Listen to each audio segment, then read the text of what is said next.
राष्ट्रीय शैक्षिक अनुसंधान संस्थान और प्रशिक्षण परिषद यानी एनसीईआरटी की किताबों में अब इंडिया नाम की जगह भारत लिखा जाएगा। जानकारी के मुताबिक किताबों में जरूरी बदलाव को लेकर बने पैनल के प्रस्ताव को एनसीईआरटी ने मंजूरी दे दी है। दरअसल एनसीईआरटी द्वारा स्कूलों के पाठ्यक्रम में इंडिया को भारत किए जाने की सिफारिश को लेकर हुई कमेटी बैठकों के बाद अटकलों का दौर तेज हो गया है। तो वहीं एनसीईआरटी ने कहा कि नए पाठ्य पुस्तकों का विकास प्रक्रिया में है और उस उद्देश्य के लिए एनसीईआरटी द्वारा डोमेन विशेषज्ञों के विभिन्न पाठ्यचर्या क्षेत्र समूहों को अधिसूचित किया जा रहा है। इसलिए संबंधित मुद्दों पर मीडिया में चल रही खबरों पर टिप्पणी करना जल्दबाजी होगी। तो वहीं नाम बदलने की इस कवायद के सामने आते ही सियासी खेमे में हलचल मचनी शुरू हो गई है। जहां एक और सरकार इस सिफारिश का स्वागत कर रही है, तो वहीं दूसरी तरफ विपक्ष इस पर सवाल खड़े कर रहा है। तो आप भी देखिए कि पक्ष विपक्ष ने इस मुद्दे को लेकर क्या कहा।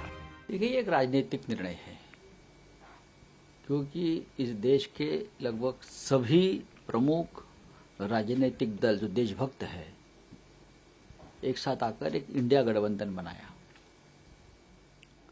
तब से इंडिया नाम से नफरत करने लगे हैं ये लोग।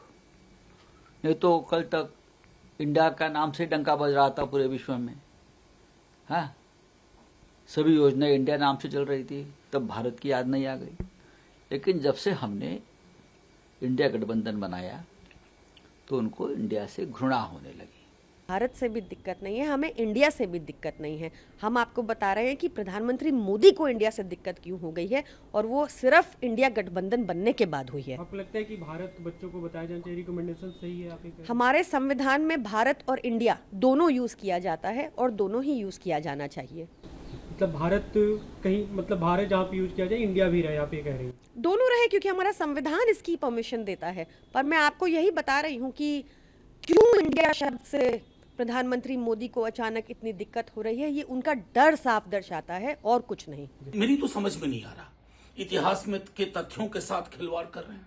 आज मैंने डिटेल पढ़ा चेयरमैन साहब का, वो कह रहे हैं फलाने को फलाने पढ़ाएंगे, फलाने को चिलाने पढ़ाएंगे।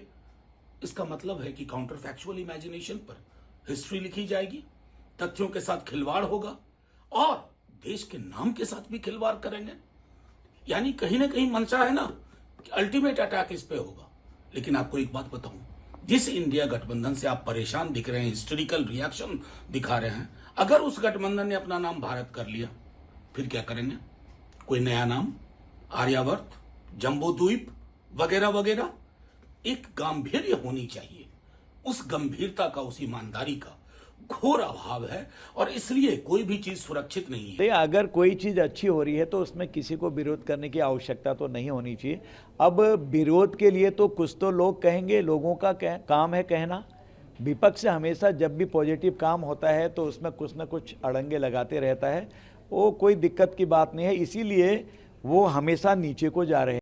बता दें कि एनसीईआरटी पैनल की सिफारिश उस वक्त की गई है जब सियासी हलकों में इंडिया नाम को बदलकर भारत रखने पर राजनीतिक चर्चाएं जोरों पर हैं। इंडिया से बदलकर भारत नाम रखे जाने की सुगबुगाहट बीते महीने सितंबर में तब शुरू हुई जब G20 के आयोजन के दौरान भारत की राष्ट्रपति के नाम से भेजे गए निमंत्रण पत्र में प्रेसिडेंट ऑफ इंडिया की जगह प्रेसिडेंट ऑफ भारत लिखा गया था। वहीं अब एनसीईआरटी के सिलेबस में इंडिया की जगह भारत करने पर देश की राजनीति में फिर से उबाल देखने को मिल रहा है। ऐसे में अब देखना होगा कि आने वाले वक्त में इस मुद्दे पर देश की सियासत क्या नया मोड़ लेती है। तो फिलहाल के लिए इस खबर में बस इतना ही। इस पूरी खबर पर आपका क्या कहना है, हमें कमेंट करके जरूर बताएं। और देश प्रदेश और दुनिया की तमाम खबरों से लगातार रहने के लिए अपडेट सब्सक्राइब करें हमारा चैनल इंडिया पब्लिक खबर और बेल आइकन को दबाना बिल्कुल न भूलें।